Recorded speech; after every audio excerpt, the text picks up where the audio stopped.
At sa punto pong ito, ating pong talakayin ng update tungkol sa mga programa ng kasalukuyang administrasyon dito sa Mr. President on the Go. Una nga po dyan mga kababayan, inatasan ni Pangulong Ferdinand R. Marcos Jr.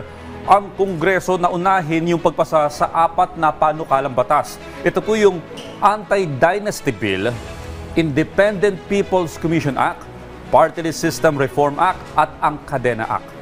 Ginanap ito sa LEDAC meeting sa Malacanang kung saan napag-usapan din po yung target na timeline para sa pagpasa ng 2026 national budget at ang agarang paghahain nito upang malagdaan ng Pangulo.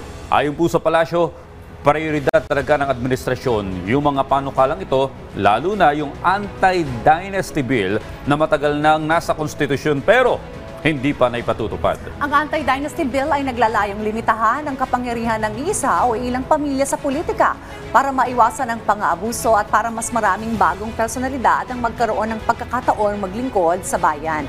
Ang Independent People's Commission Act ay bubuo ng isang independent body na mag-iimbestiga sa mga alleged corruption issues, lalo na sa malalaking infra projects kung saan meron ding itong kapangyarihan na magrekomenda ng mga kaso.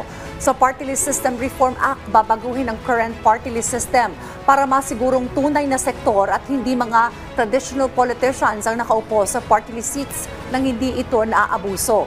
Ang Kadena Act naman ay para sa full transparency sa gastos ng gobyerno, ilalagay ang mga kontrata, projects at paggalaw ng pondo na pwede agad makita ng mga tao para mas madali ang pagbabantay sa pondo ng bayan.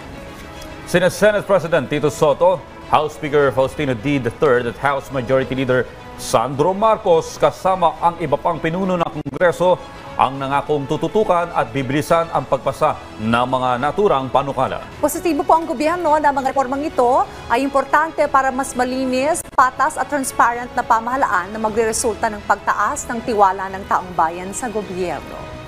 At yan po muna ang ating update ngayong umaga. Abangan ang susunod nating tatalakayin patungkol sa mga aktibidad at programa ng kasalukuyang administrasyon dito lamang sa Mr. President on the Go.